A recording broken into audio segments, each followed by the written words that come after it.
Episode 1 की starting वहीं से होती है जहाँ पे एपिसोड 2 एंड हुआ था। जियान चुई यूनजी को यानी के पैलेस में वापस छोड़ के चला जाता है। Let's start episode 2। एपिसोड 2 की स्टार्टिंग होती है और हम यूनजी को एक ब्रिज पे खड़े देखते हैं और उसके हाथ में एक ब्रासलेट होता है जिसे वो बड़े गौर से देख रही होती है। सीन फ्लैशबैक में जाता है और हमें दिखाया जाता है कि यूनजी के हाथ में जो ब्रेसलेट होता है वो जियान चुई का होता है।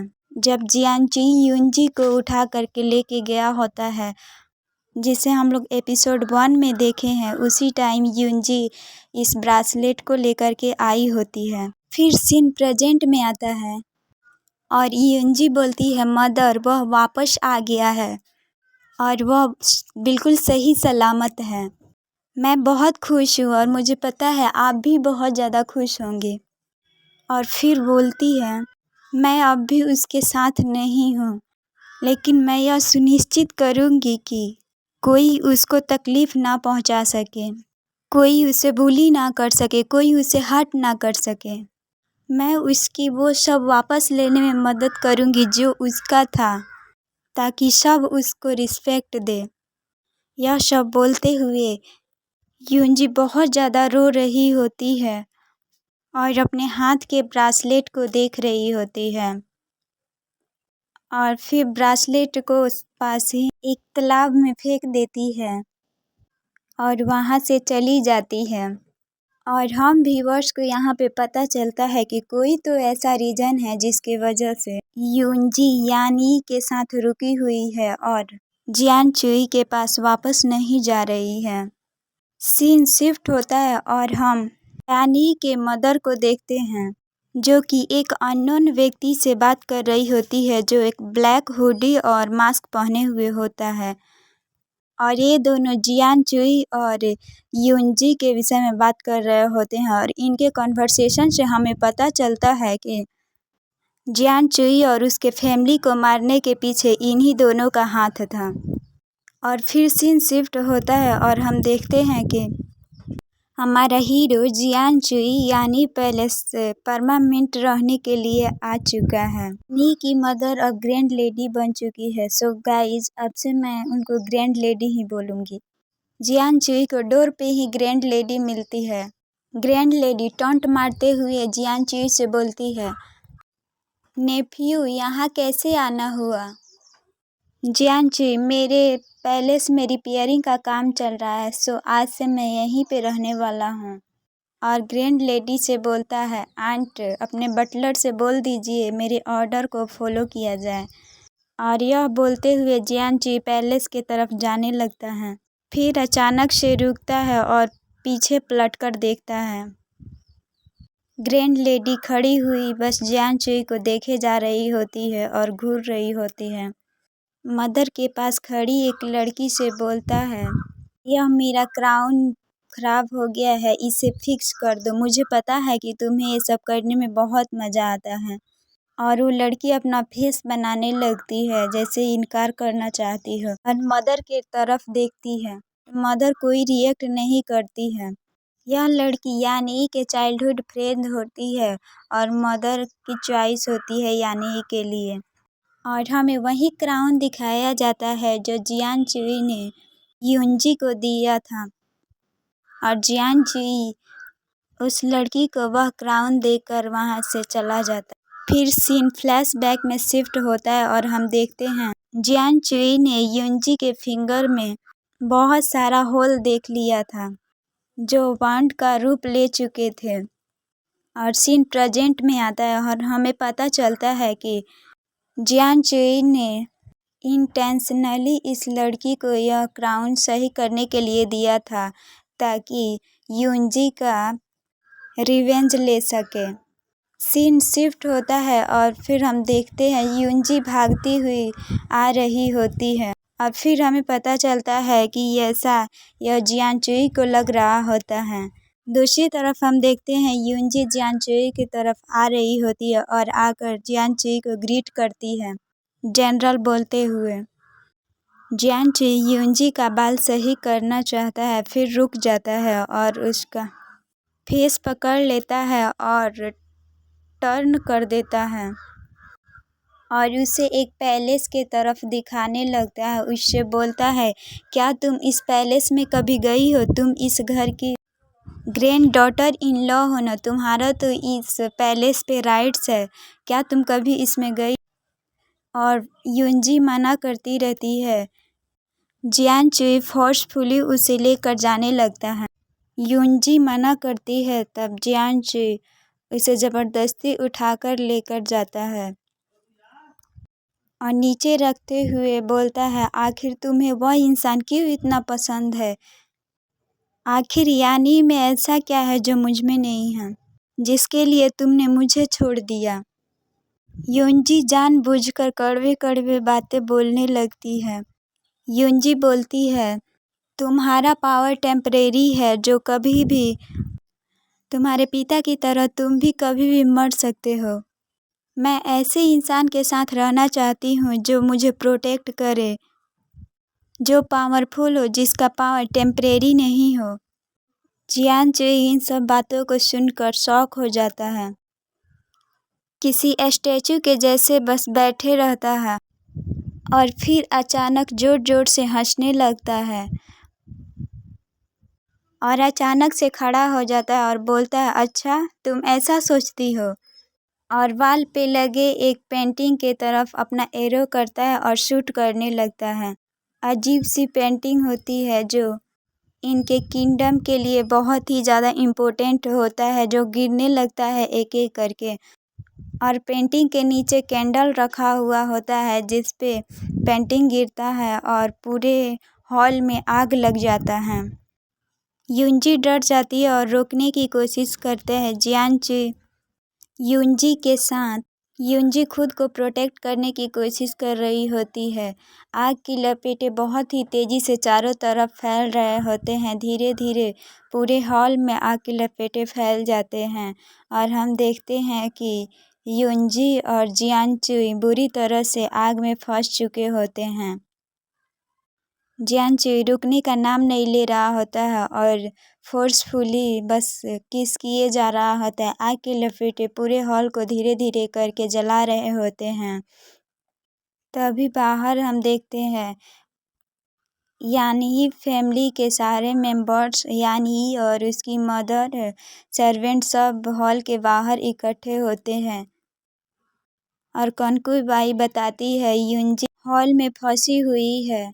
तभी मदर कनकुबाई को डांट कर चुप करा देती है। यानी बेचैन हो जाता है और यूनजी को बचाने के लिए आगे बढ़ने लगता है। तभी सर्वेंट पकड़ लेते हैं। यानी खुद को बचाकर यूनजी को बचाने की कोशिश कर रहा होता है, बटलर जाने नहीं दे रहे। सीन अंदर के तरफ शिफ्ट होता है और हम देखते हैं जियान चुई यूनजी के साथ फोर्सफुली किस कर रहा होता है, रोमांस कर रहा होता है। यूनजी खुद को प्रोटेक्ट करने की कोशिश कर रही होती है, बट जियान चुई रुकने का नाम नहीं ले रहा होता है। तभी अचानक जियान चुई रुक जाता है और यूनजी से बोलता है, क्या तुम भूल गई हो? तुमने मुझसे प्रॉमिस किया था मेरे साथ जीने मरने का, क्या तुम अब मेरे साथ मरना भी नहीं चाहती हो? यह सुन यूनजी रुक जाती है और धीरे धीरे जियान चुई की तरफ बढ़ने लगती है और अपनी आंखें बंद कर लेती है और फिर जियान चुई और यूनजी का रोमांस चलने लगता है। एक तरफ यूनजी और जियान चुई का रोमांस चल रहा होता है, दूसरी तरफ पूरे हॉल में आग के लपेटें बहुत ही तेज़ी से बढ़ रहे होते हैं। फिर जियान चुई अचानक से रुक जाता है और एक इविल सा स्माइल करता है और फिर रोमांस करने लगता है। इनका रोमांस कंटिन्यूअसली चलती रहती है और पूरा हॉल में आग फैल जाता है और सीन बाहर के तरफ शिफ्ट होता है और बाहर हम देखते हैं यानी और यूनजी के बेटा चुई का रो रो के बुरा हाल हुए रहता है और ग्रैंड लेडी को देखते हैं बहुत ही इविल सा स्माइल दे रही होती है। तभी अचानक से दरवाज़ा खुल और आग की लपेटों से जियान चुई यूनजी को गोद में लिए हुए बाहर आ रहा होता है। सभी शॉक हो जाते हैं और आग की लपेटों की तरफ देखने लगते हैं और हमारा हीरो जियान चुई रॉकिंग स्टाइल में युंजी को लेकर बाहर आ रहा होता है। आंधी दौड़कर जाता है और युंजी को अपने गोद में ले लेता है और युंजी का बेटा चुई जियान चुई को मारने लगता है और रोते हुए उसे बोलने लगता है, आप बहुत बुरे हो, आप मेरी माँ को बुली करते हो, I hate you, I hate you. जियान चुई मासूमियत भरे अंदाज में बस चुई को देखते रहता है और कुछ नहीं बोलता है। यानी युंजी को लेकर जाने लगता है, तभी जियान चुई पीछे से आवाज़ देता है, ध्यान से लेके जाना। यानी पलट के जवाब देता है, थैंक यू भाई मेरे वाइफ को बचाने के लिए, लेकिन अब तुम्हें इसकी चिंता करने की कोई ज़रूरत नहीं है, अब मैं इसका ख्याल रख लूँगा। और सीन शिफ्ट होता है और हमें युंजी को दिखाया जाता है। युंजी अभी भी अनकॉन्शियस होती है और यानी इसका ख्याल रख रहा होता है, ठंडी पानी से पट्टियाँ दे रहा होता है। तभी युंजी जगती है और बैठने की कोशिश करने लगती है, यानी मदद करने के लिए जाता है। युंजी रोक देती है, तभी उसका नज़र डोर के आउटसाइड खड़े जियान चुई पे पड़ता है। जियान चुई का शैडो अंदर रूम में भी दिख रहा होता है। युंजी यानी को फिर नहीं रोकती है और यानी युंजी का हेल्प करने लगता है। फिर युंजी सो जाती है मेडिसिन लेकर और यानी वहाँ से जाने लगता है। यानी जाते जाते युंजी को बोलता है, अच्छे से रेस्ट करो। युंजी भी यानी को थैंक यू बोल देती है। तभी हमें जियांची को दिखाया जाता है, जो अपने हाथ में एक मेडिसिन का पॉट लिए खड़ा होता है और युंजी जियांची का कन्वर्सेशन सुन रहा होता है। और तभी हम देखते हैं जियांची अपने हाथ वाला पोट देखते हुए वहाँ से जाने लगता है। तभी पीछे से यानी आवाज़ देता है, जियांची पलट कर देखता है यानी को। यानी युंजी के साथ जो कुछ भी पास्ट में बीता रहता है सब कुछ जियांची को बताने लगता है। हमें एक फ्लैशबैक दिखाया जाता है जिसमें युंजी जियांची के मदर को लेके आग से बाहर आ रही होती है और हमें दिखाया जाता है चारों तरफ आग की लपेटे धू धू करके पूरे पैलेस को जला रहे होते हैं और जियांची की मदर का कंडीशन भी बिल्कुल ठीक नहीं लग रहा होता है। तभी यानी वहाँ पे आता और जियांची के मदर से बोलता है, मैंने अपनी माँ से परमिशन ले लिया है, मैं आज ही युंजी के साथ शादी करने के लिए तैयार हूँ। जियांची की मदर युंजी को एक पेपर देती है जो कि डिवोर्स पेपर होता है, जिस पे जियांची की मदर साइन करके युंजी को डिवोर्स देकर जियांची के रिश्ते से आज़ाद कर देती है। ये वही डिवोर्स पेपर है जो हम लोग पहले एपिसोड में युंजी को जियांची को देते हुए देखे थे। युंजी बुरी तरीके से रोने लगती है और मदर का वहीं पे डेथ हो जाता है। सीन प्रेजेंट में शिफ्ट होता है और जियांची यह सारी बातें सुनकर बहुत ज़्यादा सैड हो जाता है। यानी जियांची से बोलता है, तुम युंजी से सच में प्यार करते हो, उसे खुश देखना चाहते हो तो उससे दूर रहो, उसे और तकलीफ मत दो। यह बोलते हुए यानी और जियांची बस यानी को जाते हुए देखते रहता है। सीन शिफ्ट होता है और हमें दिखाया जाता है जियांची एक जगह बैठा हुआ यानी द्वारा बोला गया एक एक शब्द सोच रहा होता है। तभी वहाँ पे किंग का